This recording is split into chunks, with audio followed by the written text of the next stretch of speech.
In the winter of 2017, the bodies of billionaire couple Honey and Barry Sherman were discovered, seated side by side, killed in their own home.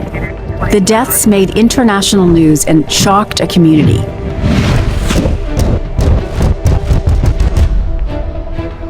Soon there were multiple theories as to what happened, even some involving members of their own family.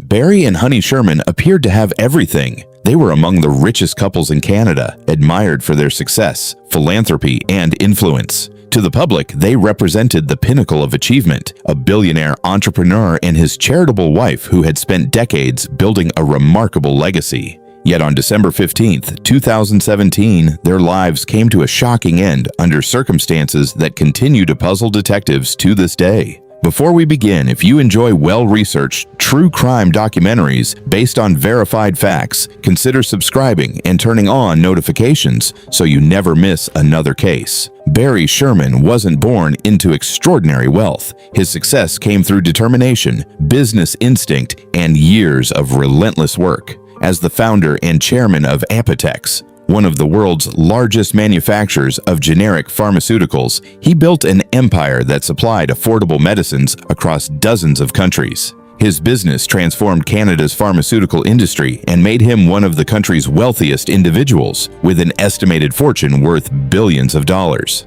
His wife, Honey Sherman, was equally respected, though for different reasons. Friends described her as warm, generous, and deeply committed to charitable causes. Together, the couple donated millions to hospitals, universities, medical research, and community organizations. Their names appeared regularly at fundraising events, and many regarded them as two of Canada's most influential philanthropists. From the outside, the Shermans seemed to embody success. They had 4 children, a thriving business, and a reputation for giving back to society. Yet wealth often brings complexities hidden from public view. Barry's rise in business wasn't without controversy. Over the years, Apotex became involved in numerous legal battles with major pharmaceutical companies. Patent disputes, corporate rivalries, and high-stakes lawsuits became part of doing business in an industry where billions of dollars were at stake. While these legal conflicts were widely known, none directly suggested that Barry or Honey were in immediate danger. Those closest to the couple rarely spoke of fear. Instead, they described Barry as intensely focused on work and Honey as devoted to family and philanthropy. Their daily routines had become predictable after decades together. As December 2017 unfolded, life appeared normal. The Shermans were preparing for the holidays, making plans with family, and continuing their usual commitments. Nothing publicly indicated that tragedy was only days away.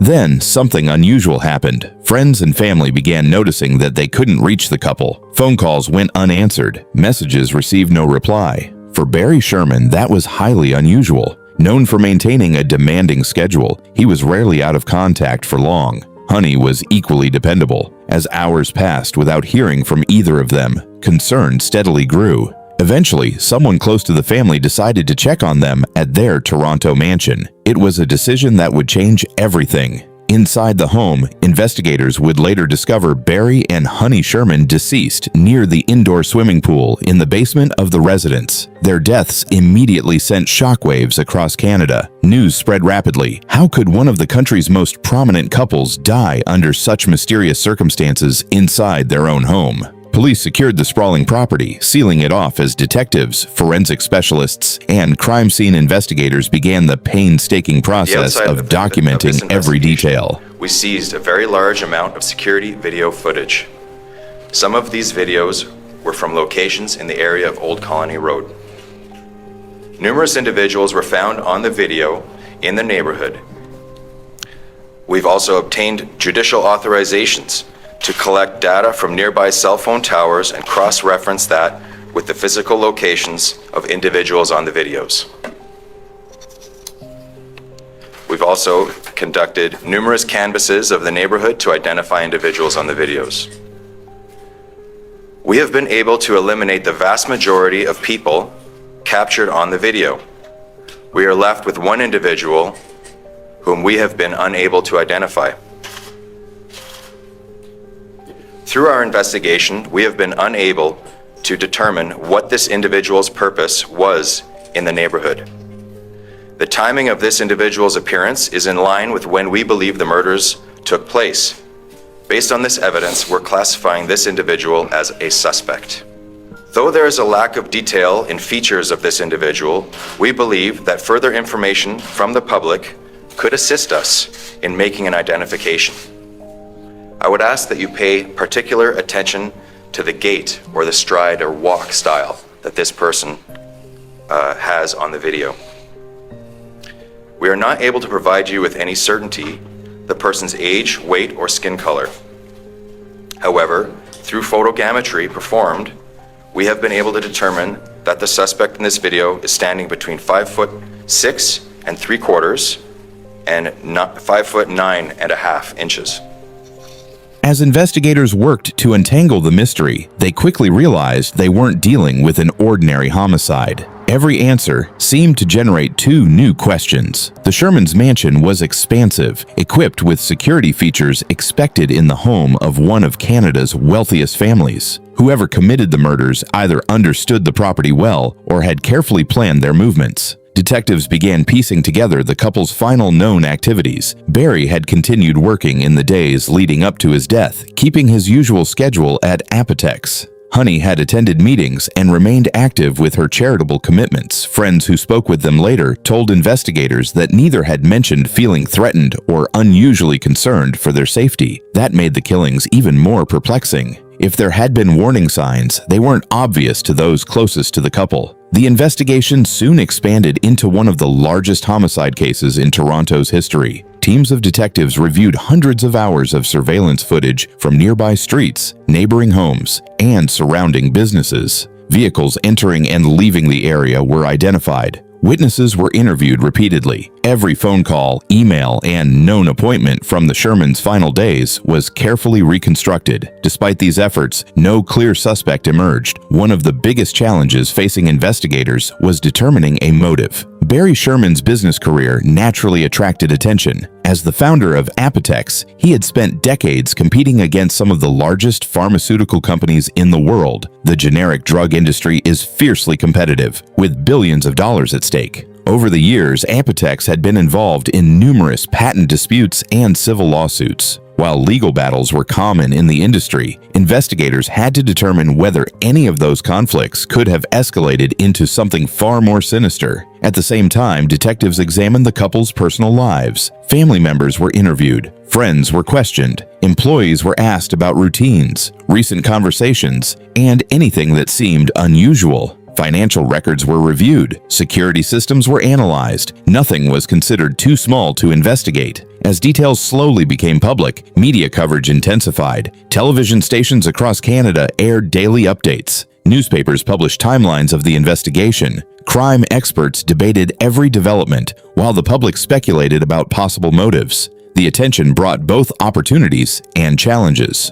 On one hand, publicity encouraged witnesses to come forward. On the other, it fueled rumors that often distracted from the verified evidence. Investigators repeatedly reminded the public that speculation could interfere with an active homicide investigation. Then came one of the most significant developments. After further forensic analysis, police publicly stated that they believed the Shermans had been targeted. This wasn't considered a random act of violence. Whoever was responsible appeared to have acted deliberately. That announcement shifted the focus of the investigation. If the murders were targeted, the question became painfully simple. Why? Some observers pointed toward Barry's business dealings. Others wondered whether someone with a personal grievance might have been involved. There were also discussions in the media about whether the scene had been intentionally staged to confuse investigators. But detectives remained careful. They emphasized that theories were not evidence. Without sufficient proof, none of these possibilities could be treated as established fact. As months passed, another important piece of information emerged through the investigation. Police released surveillance footage showing an unidentified individual walking through the neighborhood around the time of the murders. The person became widely known in media reports as the Walking Man. The video immediately drew public attention. The individual appeared to be walking alone along a residential street during the evening. Investigators believed the person might have important information about what happened, or could even be connected to the crime.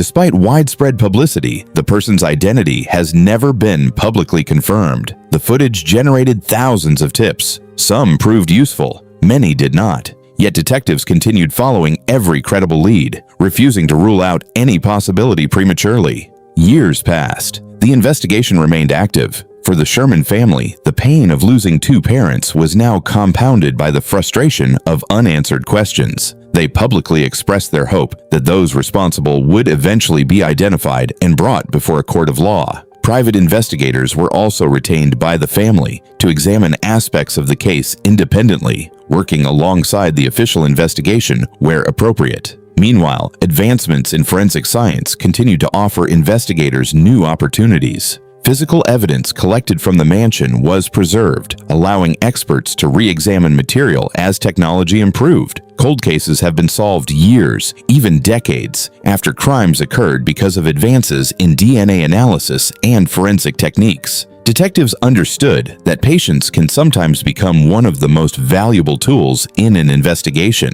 Although public attention gradually shifted toward newer stories, the Barry and Honey Sherman murders never truly disappeared from Canada's collective memory. Every anniversary brought renewed questions, every reported development sparked fresh hope, and every passing year served as another reminder that somewhere, someone may still know exactly what happened inside that mansion on Old Colony Road. The mystery endured, not because investigators stopped looking, but because the evidence had yet to reveal the complete truth. As the investigation entered its next phase, detectives faced a difficult reality. They had interviewed countless witnesses, examined forensic evidence, analyzed surveillance footage, and pursued leads across Canada and beyond. Yet the question that mattered most remained unanswered. Who killed Barry and Honey Sherman?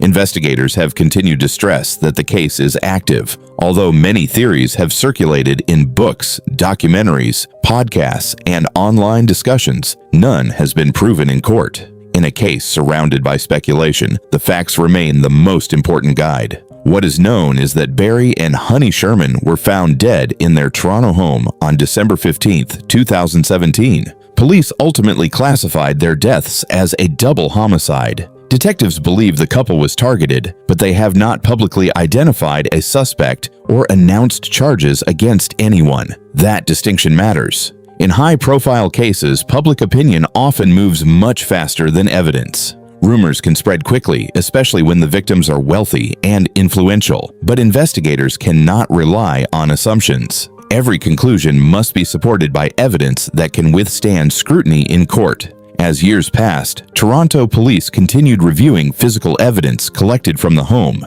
Modern forensic science has transformed many investigations and that once appeared impossible to solve. Advances in DNA testing, digital analysis, and investigative technology have helped crack cold cases decades after they occurred. For that reason, detectives have never declared the Sherman investigation closed. The family has also remained committed to seeking justice. They have publicly expressed hope that someone with crucial information will eventually come forward. In many homicide investigations, the smallest detail, a forgotten conversation, an unusual observation, or a piece of evidence once considered insignificant has changed the entire direction of a case. Could that happen here? It's certainly possible. History has shown that some of the world's most complex murder investigations have been solved years after the crime.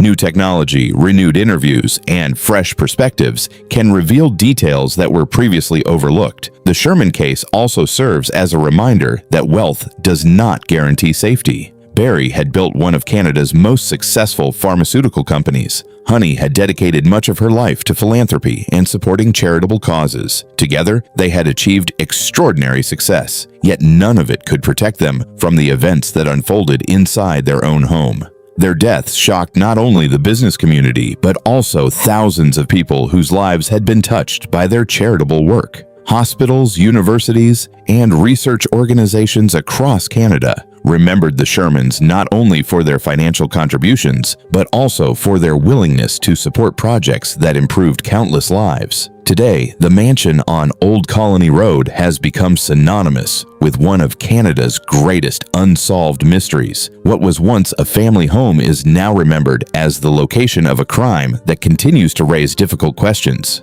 Was the killer someone who knew the couple personally? Did the perpetrator carefully plan every step, or is there a critical piece of evidence that has yet to be discovered? For now, those questions remain unanswered. What makes this case so compelling isn't just the prominence of the victims or the scale of the investigation, it's the silence that followed. In an age where surveillance cameras are everywhere and digital footprints are difficult to erase, someone managed to commit a double homicide involving two of Canada's most recognizable figures and leave behind a mystery that has endured for years. That mystery continues to challenge investigators. It continues to haunt those who knew Barry and Honey Sherman, and it continues to remind us that justice is not always immediate. Sometimes it takes years, sometimes it takes decades. But as long as investigators continue searching for answers, and as long as evidence remains preserved, there is still hope that the truth will one day emerge. If you found this documentary informative, and appreciate fact-based true crime stories that focus on the evidence rather than speculation, consider subscribing for more cases from around the world. Every case deserves to be remembered, and every victim deserves the chance for justice. Until then, the murders of Barry and Honey Sherman remain one of Canada's most enduring unsolved homicide investigations, a case where the search for the truth is still far from over.